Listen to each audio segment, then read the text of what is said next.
Okay, welcome to the Tuesday night marathon. We're about to start our lecture before the round. The topic today is again Magnus Carlsen, but more about his rivalry with Peter Svidler. And Carlsen once again he had a phenomenal tournament, winning the tournament in Grenke in Germany by 1.5 points. And his rating is up to 2875, just astronomical heights, far ahead of everybody else. You think he's going to bust 3,000? I think he'll bust 2,900. 3,000, he'll take a bit of help. Yeah. So he's just far and away above everybody else. But he's had a tough time with a few players in the world. One of them was Peter Svidler, and that game we'll see tonight. But first, it's a flashback to a time that Svidler played against Carlsen, and this was in 2006 when Carlsen was up and coming. He was just in the 2700s. He was only 17 years old. It had to be until 19 years old for him to be the first-ranked player in the world. So at this time, when he was 17, they organized an exhibition match in Svalbard, Norwegian sovereignty. There was Svidler was playing Carlsen a match, and alongside I was playing Simen Agdestein of Norway. So how we got there is you fly to the top of Norway, the very north, and then you take another airplane and head north to the North Pole. So go about halfway there, 800 miles, and you come to this island, Svalbard. And it's ruled by 4 countries, but the Norwegians have the sovereignty. There was the Russians there too, though. So they wanted some exhibition match, and Russian and American, and of course the Norwegians. And there, Svidler and Carlsen, they played a 2-game match. And at this time, actually, Svidler won that match. And it was quite a game that he played with the white side against Carlsen. And Nicholas time control, was it like classical? It was classical time control. Okay. And in fact, Svidler had a plus record against Carlsen for a long, long time. And finally, in this Grenke tournament, they evened their record. But Svidler is 6 or 7-time Russian champion, just a tremendous player, and one of the great players today and in the last decade. So Svidler played E4, and Carlsen played a Sicilian. He'd still learned the Sicilian then. Svidler just jumped out with the knights, and Carlsen, even back then, he was playing the Sveshnikov, but Svidler played bishop to b5. Now,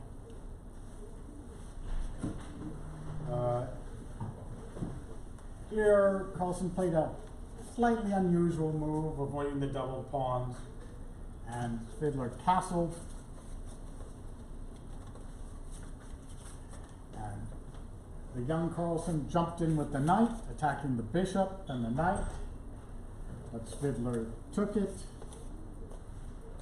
Pawn takes on d4, attacking the knight on c3. So Svidler jumps in to the center, attacking the knight and queen. Carlsen takes, pawn takes. And okay, this pawn's a little loose, but white is up in development. These ones are not yet out, but something you worry about a little bit.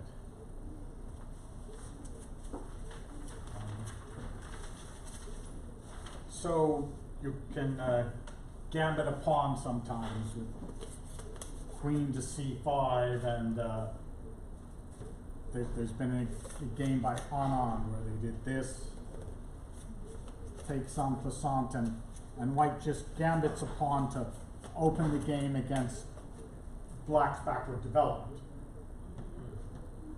So Carlsen knew that's probably a very risky thing. And he attacked the bishop, which retreated to a4, and then simply went for development. So Fiddler also develops. And now Fiddler wants to put his bishop on g5. And Carlsen decides, well, he can spend the time to stop the bishop developing to that square. But it's always a little risky when you take a move to slow your development and your opponent is getting his pieces out. Maybe it's okay, but it's a bit suspicious. So Fiddler develops, and Carlsen develops the bishop to g7, and the white bishop jumps out, so hoping to catch black before he castles or gets everything out. You're not allowed to play pawn to d6 because it's pinned. So Carlsen attacks the bishop on a4 with queen a5. And, okay, he's expecting that the bishop would come back and go pawn to d6 then. Fine, all right, it's still a very solid position for black, even though white has some edge in development. And after queen a5, I was live there watching the game, and the next move really surprised me. I was busy playing Seaman Agdestein at the same time, but here Fiddler just went rook to e1. I'm wondering, what is his idea? I mean, that's just left your bishop on a4 hanging. Okay, you can see black's down in development, but that's a whole bishop. So actually probably the best move, Carlsen just takes the bishop. And anyone want to guess the next move? Bishop d6 looks very logical, and you know, I don't know if it looks on that. I mean, I was just thinking it's a possibility. Yes. But then you would say, oh, okay, I'm up a bishop. You can have the pawn, as they say, we get out of dodge there, and I at least got an extra bishop. You know, you can have a pawn, maybe you even have the exchange. But now we can choose the queen.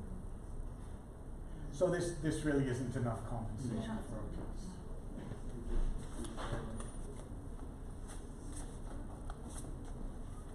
But bishop c7 and maybe trap the queen. I don't see any way to do it. Like it closes that door. Kind of a thought there. Bishop c7. Just, I don't see a way to do it. Yeah, the queen will get. I think one more guess, some courageous person, or at least a crazy one. d6. Well, okay, now d6. Yeah, I wouldn't. If I castle now, the pawn is strong, but I think I'm solid with e6. Oh. It's a good thought, very good thought. Rook e7. Thank you. Oh. That you just lost a bishop and bam. Wow. You give a whole take a rook too. Yes. This is generosity.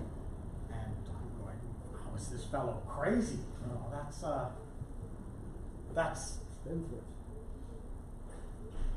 so okay, it's checked. This rook you have to take to start with, and then you say, wait a minute, what's his plan? That's a rook and a bishop. I mean, that's okay, very good. You start with rook over check, so we can look and see, you've got 3 pieces developed. What might make this work is the fact that the rook on a8, bishop on c8 aren't in, and the queen is far off sides here in left field.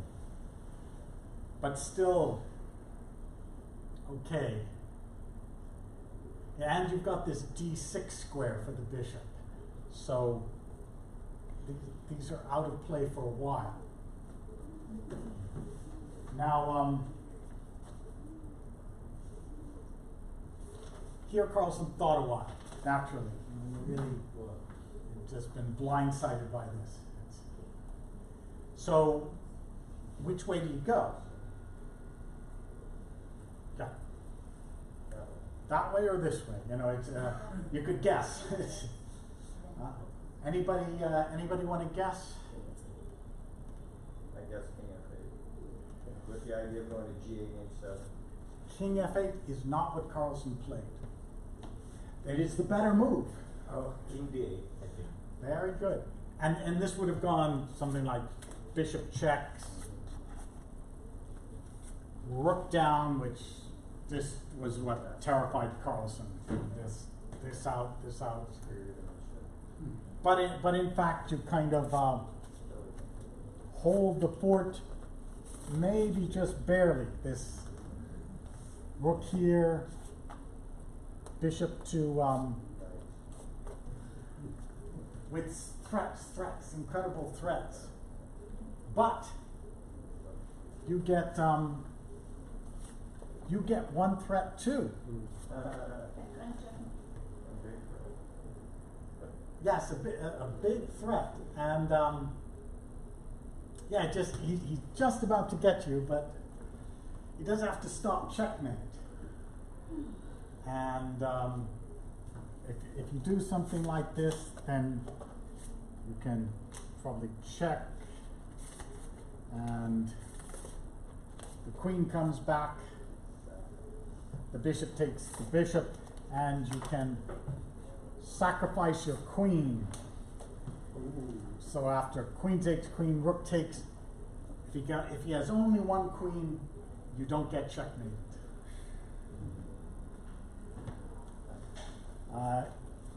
You can, in fact, make a draw with white by doing queen takes bishop check, rook takes check, rook takes discovered check, and king back, repeat the position. So it's a little difficult to find a good winning continuation for white, but he has at least a draw. Maybe there's something better, but it's nothing at all easy.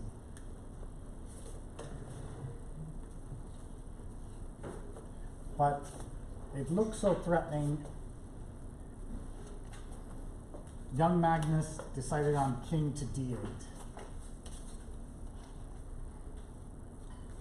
But there's also, okay, you're up a rook and a bishop.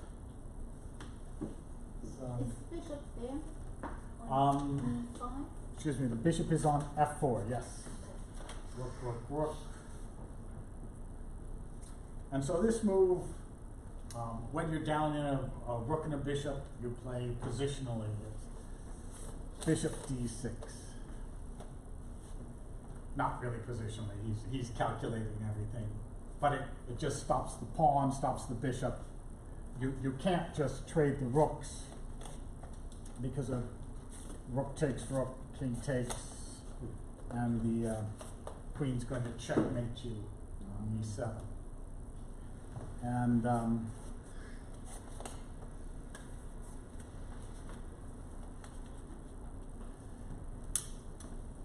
so Magnus played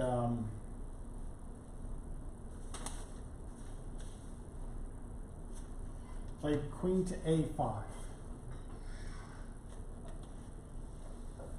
Just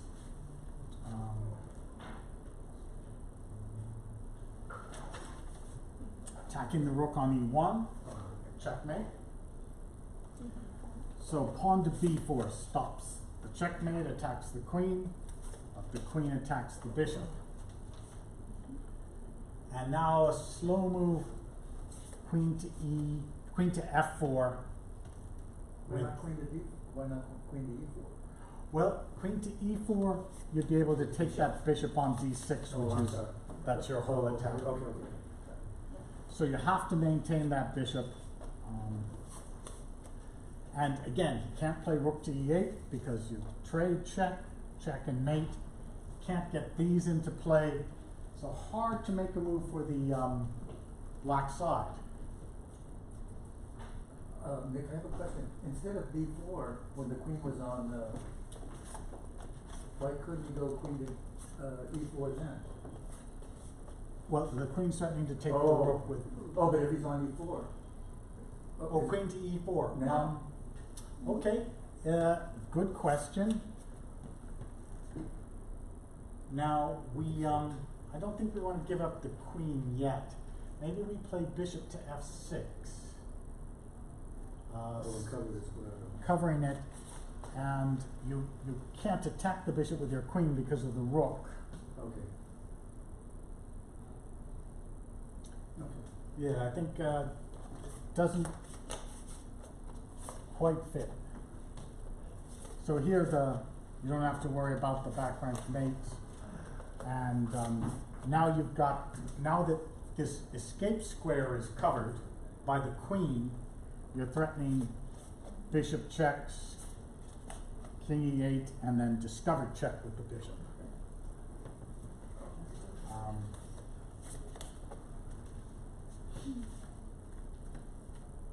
So, yeah, life is now tough for the black side here. Magnus attacks the queen. He's got to do something, and bishop e7, king to e8, and now Svidler does the discovered check with the bishop.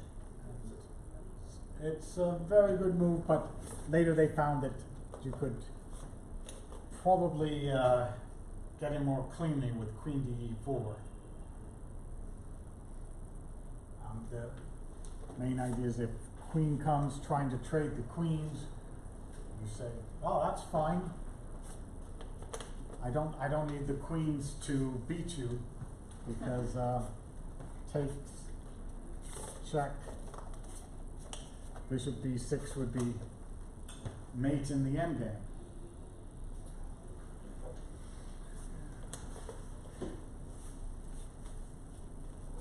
So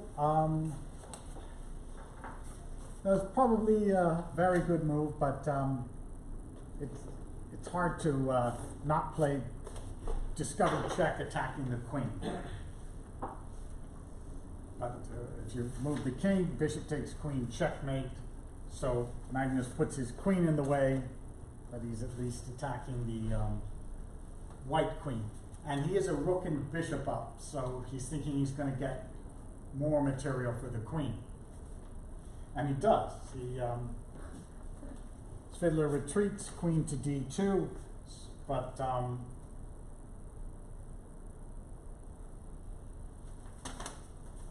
Why can't the pawn takes the queen from the white pawn? So the white pawn going e6. You could take the queen, but right now the black pawn's trying to get the white queen. But once it's moved, it's a threat. Yes. But we don't want to go queen takes rook, because queen takes queen check is going to be a mate. So Magnus found something that keeps him in the game, pawn to d6. You take my queen, at least I'll get your bishop.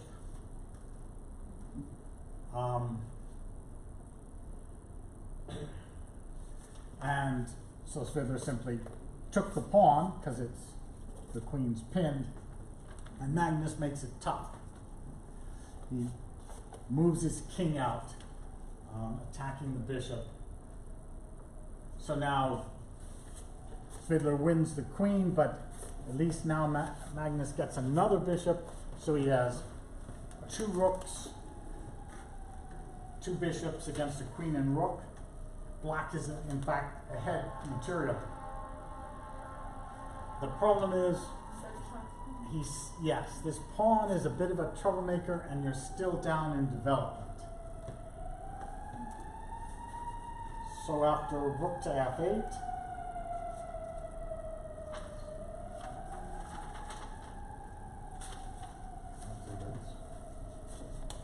Fiddler did queen e2, and the queen's about, sorry, rook to f8, trying to get the pawn. The queens, they are trying to invade. So if the rook takes the pawn, this queen invasion, if you'll believe me, white wins a piece in this variation with all the loose pieces and the bishop pinned.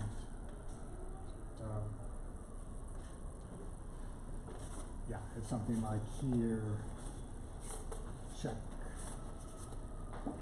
This threatens to take the rook because the bishop has that pinned, and if the rook moves, you take the bishop,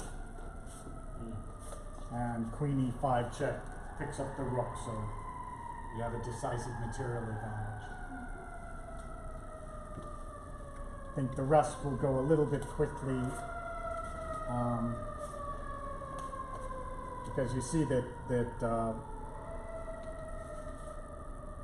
black is in such trouble with the development.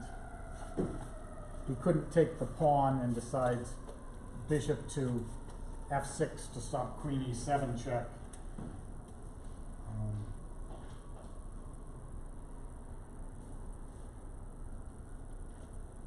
And now a very calm move.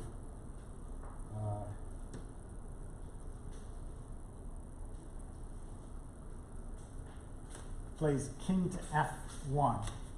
That's a very precise move. The idea is that after rook takes, the queen invasion, and it looks like here that would be threatening a checkmate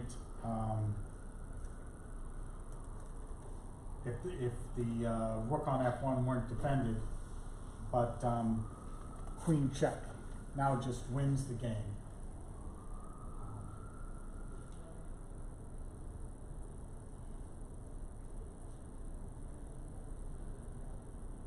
So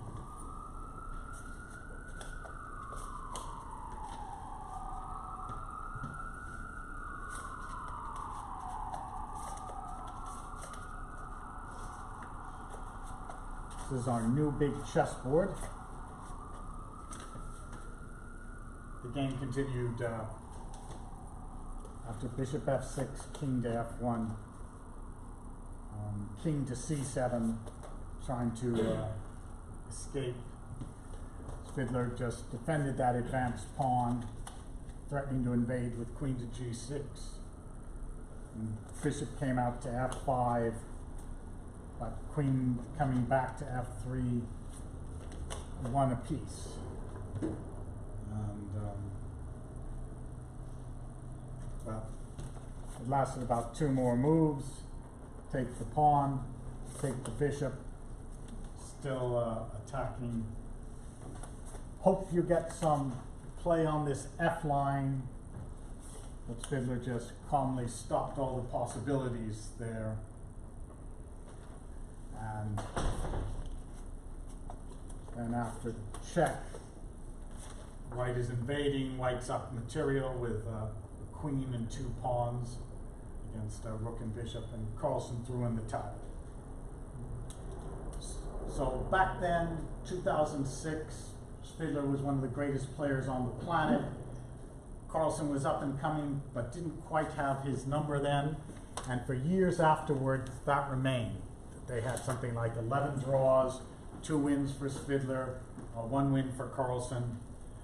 But Carlsen has now gone in Superman mode.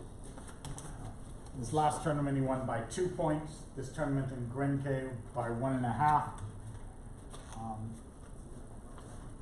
Very reminiscent of performances by Fischer or Alyekin or Kasparov at their greatest, when they were at their peak.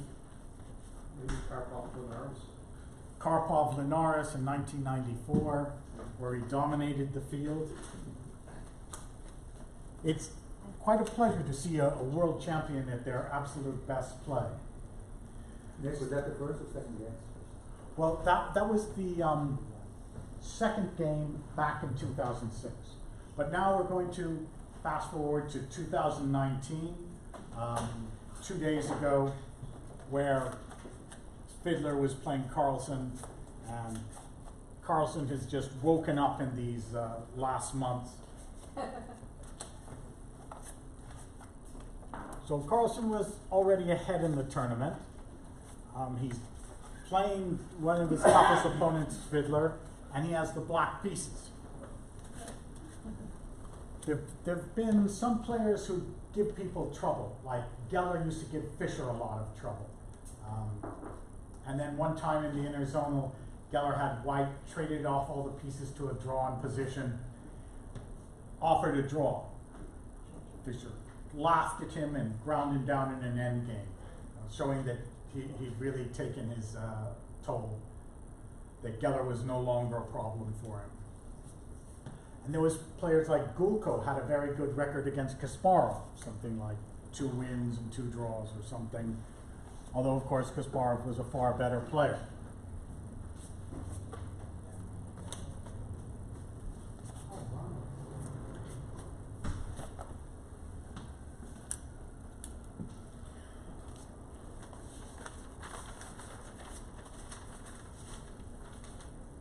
So, this game, again, is a Sicilian, like 13 years ago. Knight f3 by Svidler, knight c6, Carlsen's openings. There's been an attachment to this variation of the Sicilian. The classical and then into the Sveshnikov. And Svidler once again plays knight to c3. But now, Magnus is Super Magnus. He plays something a bit different. He just takes away the possibility of d4, so you have a closed position in the center. Okay, these squares are a bit weak. That's the minus. The plus is you've got real control over the d4 square. Fiddler develops, as does Carlsen. No wasting moves this time.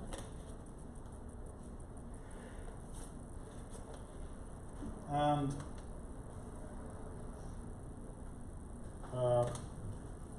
Fiddler plays this maneuver, knight to d2, to get to f1 to e3 and cover this d5 square.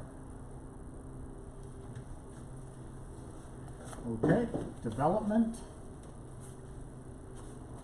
Following the Knight's tour, and kind of an interesting plan by Carlsen.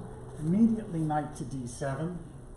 He's figuring if Svidler does this long maneuver to try to get this square, he can also maneuver. So this was his opening preparation.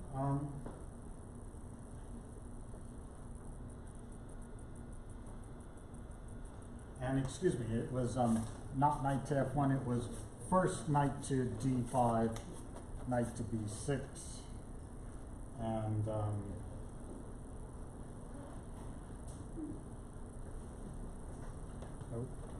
it was d3, d3, knight d2, knight f6, knight f1, knight d7.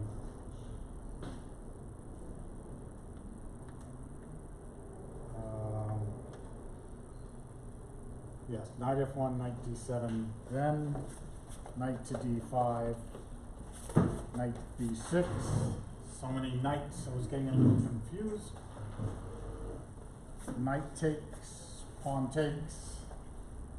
The positions roughly equal.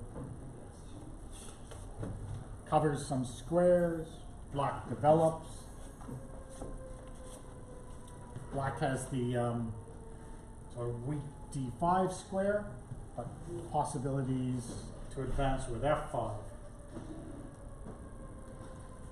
Knight to e3, and here is a very important positional move in these kind of positions.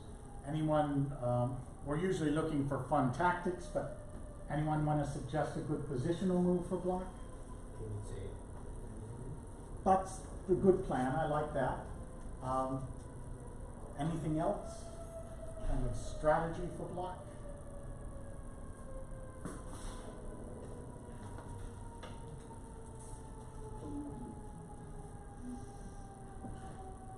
Well, black's only bishop that's not developed is white's got a bishop. Okay. Yes, you could develop that, but I was looking for bishop g5, this passive bishop, making it a strong, active one. And you'll be happy to trade it for the dark squared bishop here, since the pawns are on white. So maybe you would have changed the move order, but in principle, very important move to activate that bishop. So, Fiddler castle, and the other important move you've just suggested, king to h8, so that you can try to put that f pawn to work and open the f file. Fiddler plays on the queen side, so preparing b4 at some point. And what was that? Oh. No, I think you're right. What? Knight 5, which happens to a right square bishop. You could. The bishop now has this nice retreat square though, where you can't get it. And I think you pointed out one of the reasons for pawn to a3.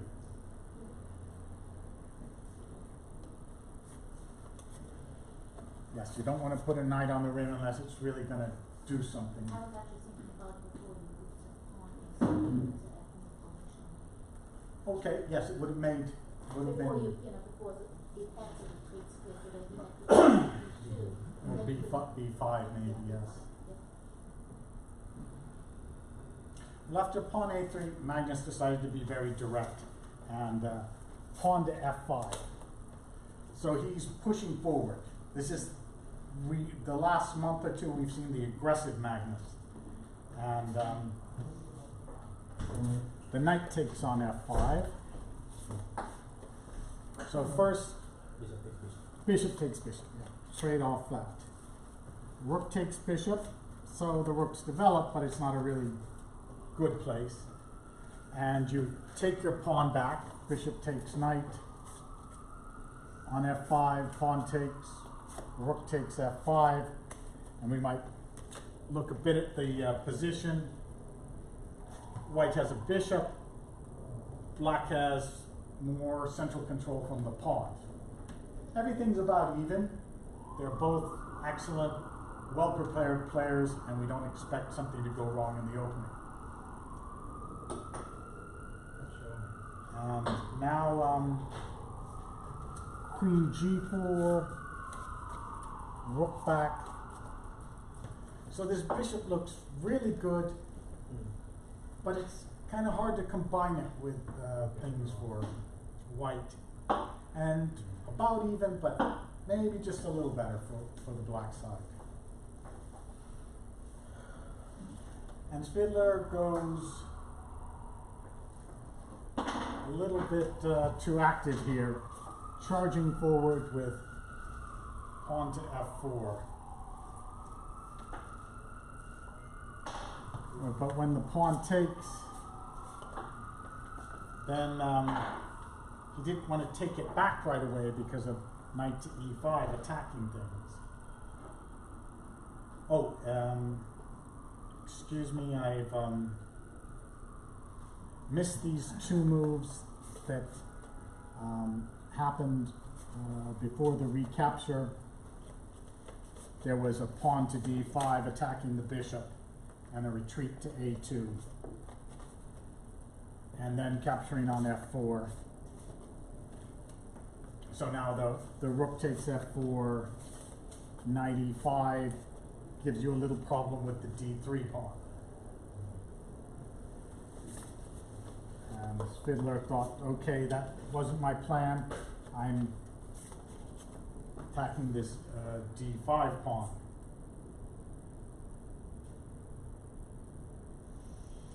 And Carlsen decides, well, that one I'm not so worried about. Let's keep this advanced F pawn.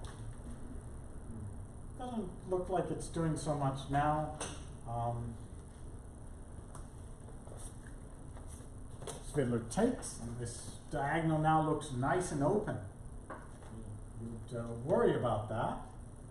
But all the black pieces are in play. And here you have to make some good move. He, maybe queen h5 was better. He just retreats to f3. Looks like everything's guarded. And now we see the beast Magnus in play. He's now playing very aggressively these days, and not safe at all. So he charges up with knight to e5. Doesn't care about his pawn on.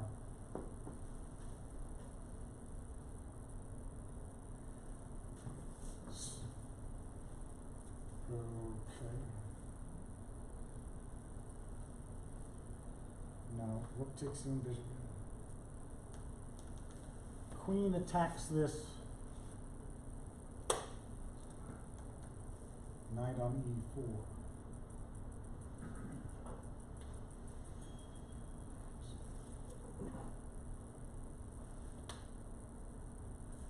Knight comes into g4.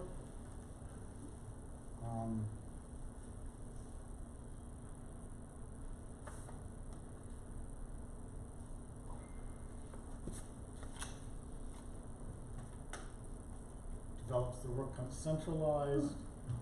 Knight comes to e3. Now, attacking the rook. Rook to f2. And black has this very strong knight, but still the bishop looks like it's good. Magnus pushes the queen away so that it's away from the center and the f pawn. Takes. And here is how'd you play a position like this? This next move is really world class. What you have is your pawn down. Everybody's developed. You have a little more space here. How would you follow up the attack? For G5. What's that? G5. I'm impressed. Very good. Like, throw up your kingside pawns. It looks like you're opening things up there, but you solidify the knight and the pawn that's defending the knight. Now it's now you've got to bind these. How do you get rid of the knight without sacrificing the exchange? And even that, the pawn takes on e3.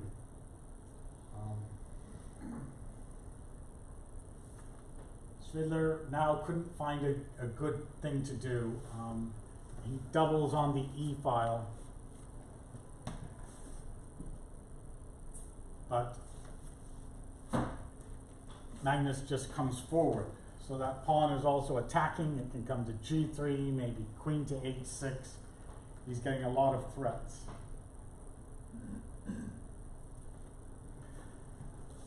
Fiddler comes back. I think he was in a bit of time pressure. Clearly he's not got a very good plan. And Magnus brings the queen further in.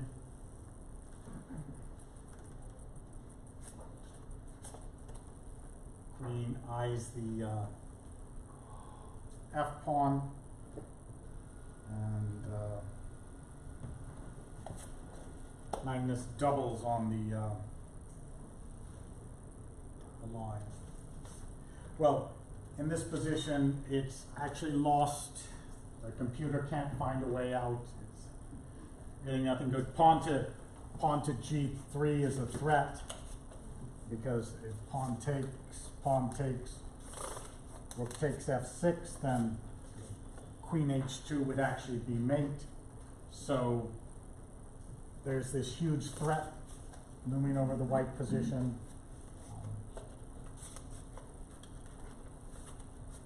And Spiller decided, all right, you have to try to break it up, pawn to h3, just keeping things closed. So pawn to g3, then at least it's locked up. So Magnus takes the pawn, and Spindler tries pawn to g3, trying to break the support of the knight. Magnus takes it. Fiddler takes the rook on f6. Want to suggest the next two moves for the black side? Full make it's check. Full make. Pawn, yes, the final finish. Rook attacking the queen and rook. Pawn checks. There's only one square to go. And this very unusual checkmate. The game actually ended in checkmate. Pawn to g2. Oh my God. Not often you see a position like that.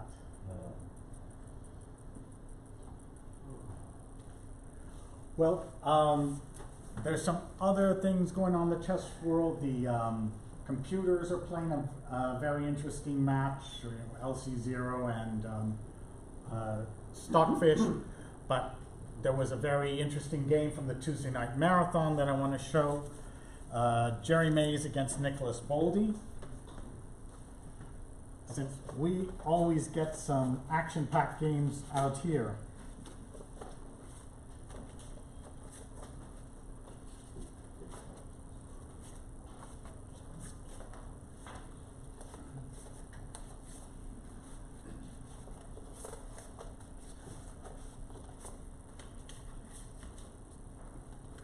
Nick, isn't Shanklin playing in Cuba here pretty quick? Shanklin, isn't he playing the couple blocks in the morning? I'm not sure about that, but if you see here, he's going to be a Thursday. Oh, this Thursday? I think Abel will tell you about it, but this weekend there is the Pro Chess League finals at the Folsom Street Foundry, just like last year. But we're getting some tremendous players into our club here because they're around. And Thursday night there's the Rapid tournament. So we've got some great grandmasters coming to the club, and should be quite a fun event.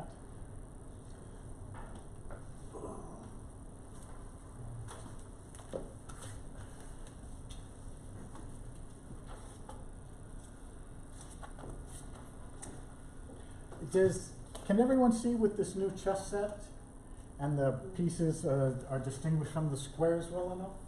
The king and the queen are kind of similar. Okay. The other set, the smaller one, we couldn't really see the pieces against the squares, so I think this one's at least a big improvement. It looks a lot bigger, is it bigger? Yes, it's the large one. It's about the same size as it made it. Oh,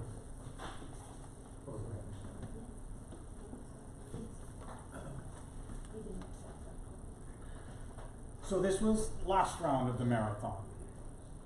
Jerry Mays with white, and he starts with e4, uncompromising move, and Nicholas Boldy plays the French defense. I'll slow you down a bit. But Jerry continues with the advanced variation. Pawn to c5, pawn to c3, holding the pawn chain. Knight f3, bishop d7. And what did I? I'm sorry, it was black's move here. Knight c6, knight f3, then bishop d7. Thank you. Now, this looks like a good variation. This is a good variation, Jerry. Pawn to a3, using the pawns to try to take queenside space. I've had experience where the bishop comes out of nowhere and made problems. So avoiding some problems over on the B4 squares. Okay. Yeah, I kind of like that line for white. Not too slow? Well, a French defense is slow. Or because of the block?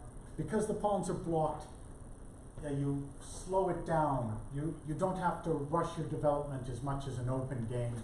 You can look forward to the strategy about 5 or 10 moves down the line. So Jerry takes some queenside space there, and Nicholas exchanges on D4. Maybe that's a bit quick.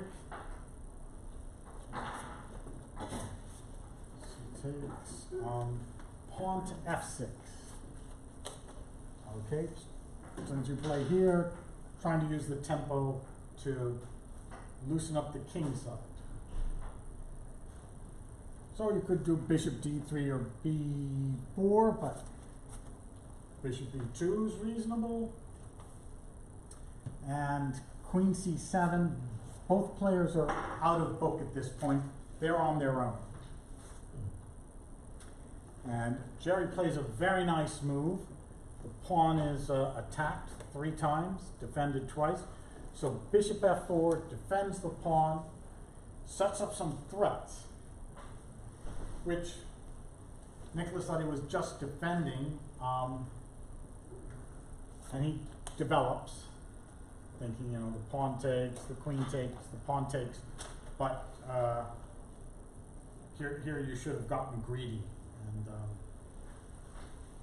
and taken on f6 and then on g7 here. Would have been bishop f6, but you're going to win some material here. So this was you trusting Nicholas a bit, that he had calculated correctly, and so you give him one chance to remedy it, and he takes it. He doesn't give you a second chance, but takes on e5.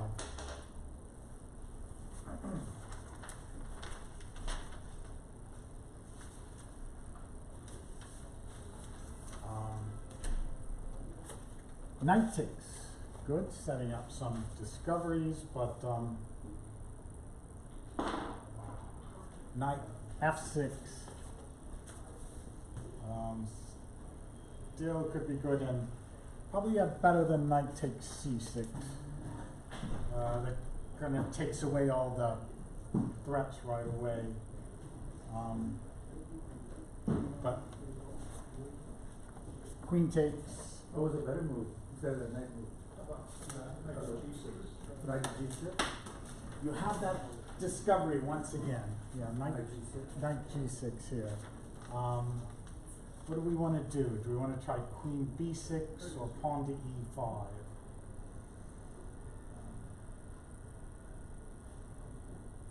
And that looks pretty good there.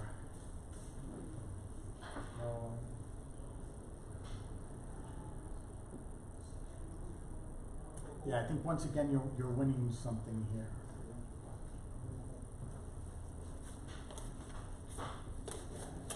Trade.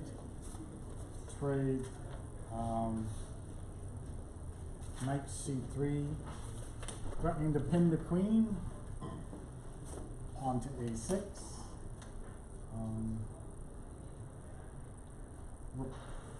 Onto the c file, undiscovered. Queen to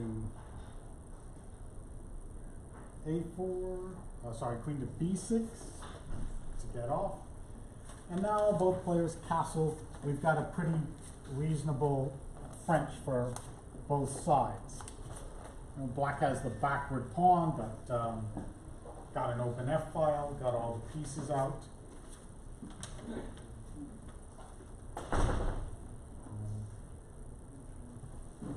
Bishop e5, queen d8, pawn to f3 to hold some of the squares. Bit of maneuvering, sort of good play from both sides. Bishop Knight to d7. Here's where the action really starts.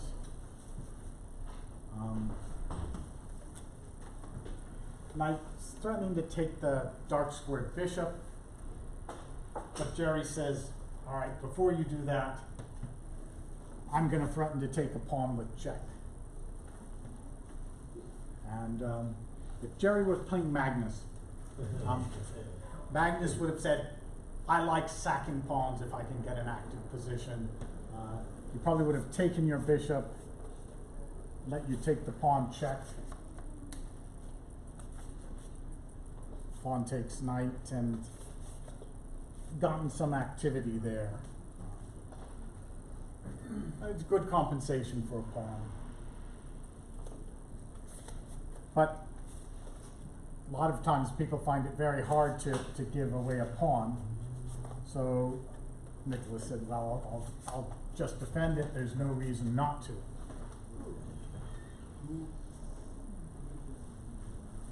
Okay. Jerry was also in beast mode this game. Check. Here, and when he guesses next move, yes, he said, let's go get him. And here the game gets really fun. Now, with Elliot's notes, she's not sure this is the best sacrifice, but you're getting at least 2 pawns for the piece, the queen and bishop around the king. It's at least a lot of fun. Only one legal move. Take the bishop. Check. And queen takes h6. This looks frightening, doesn't it? Queen and bishop all around your king. Well, you have to try to disrupt it. Bishop g5, yes. And you've got to move the queen, of course, so you don't want to move to h5 because of knight f6. So Jerry came back. Queen h3. Okay. Should we take this rook? We're only up 1 point at this stage, so what do you think? Take any votes?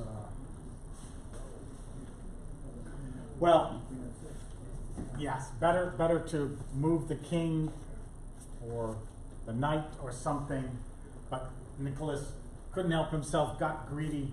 Bishop takes the rook on c1. And now you don't take back. Bishop g6 would be discovered check. And run up. And check again. We run up. Pardon? 94. Actually, I think that one does work. That's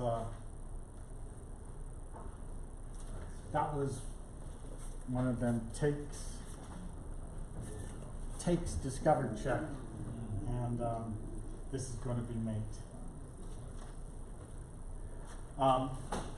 Okay, Jerry found a different win. He went bishop to f5 check. King g7, queen h7, check. King e7, and mate.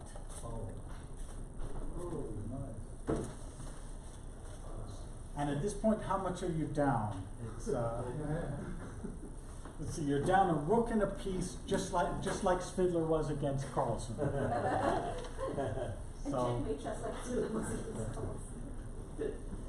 So very nice checkmate there.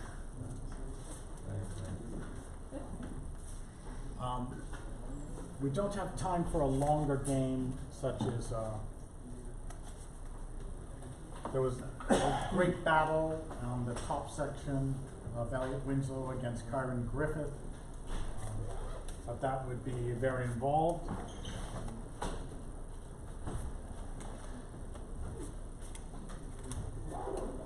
Actually, at this point, we have a little time. Does anybody have any questions in general? Comments?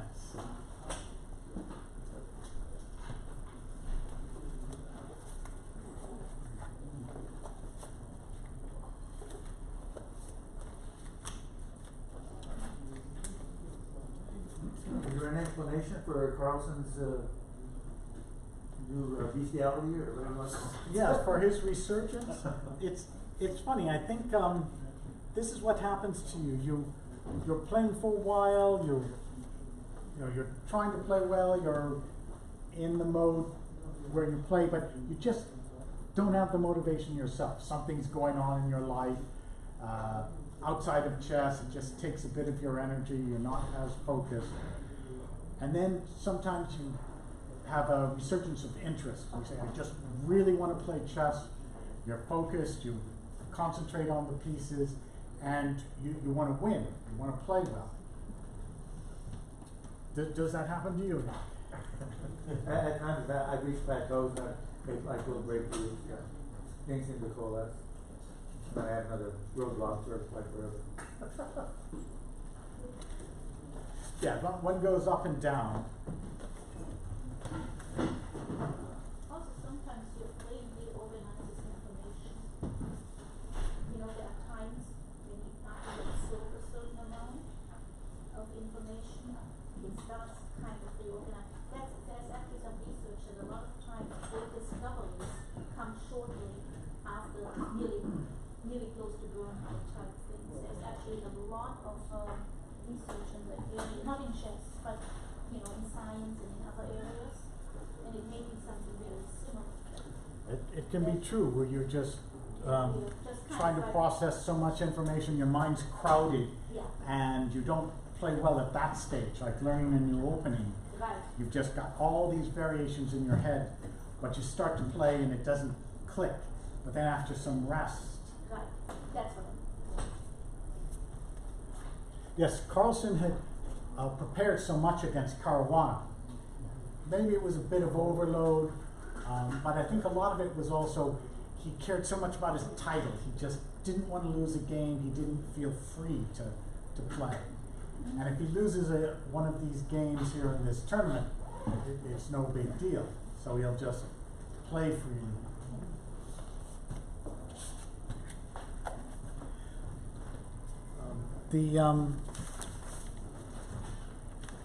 The news in the tech match was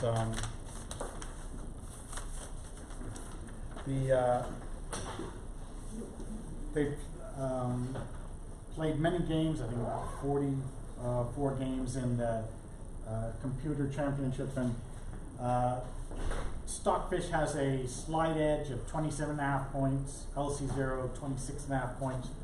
I was going to show you why the King's Indian is probably unplayable at the highest level, but I think we're out of time for that. So probably Abel has some very interesting things to tell you about this weekend. Really on the spot. Yeah, actually, just take a quick opportunity. So as I've been promoting, this Thursday we're going to have the Mechanics Institute Club Rapid Championship. The open section, I've posted that up. It's a very, very strong field. I think it's the strongest field they've ever had in this club for a tournament. And we've closed registration for that in the open section. But if you're under 2,000, we're still taking registration. So if you want to sign up because we still have room in the under 2,000. So consider that.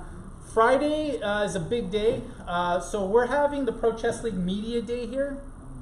So the 4 teams that are competing for the championship this weekend at the Folsom Street Foundry are going to be here in the club annex to meet people. And so the 4 teams, it's the St. Louis, Baden-Baden, Chengdu, and I think it's Armenia. Their players are going to be in the in the annex. We'll post it on the wall the times. I think it starts at noon, but one of the exciting things, and I believe it's 3 o'clock, St. Louis Archbishops are going to be there. Fabiano Caruana is expected to be here. So he'll be in the annex. So if anybody wants to stop by Friday, 3 o'clock, and you want to check him out, 4 o'clock? 4 o'clock. Come by. Just stop by Mechanics. Obviously, it's free. But yeah, come be a part of that action. And on that Friday at 1 o'clock, Grandmaster Eric Hansen's doing a simul here. So feel free to play in the simul. Go meet the Grandmasters and everyone else that's playing in the Pro Chess League. It all starts at noon. Is that correct? Assistant Tournament Director Judith?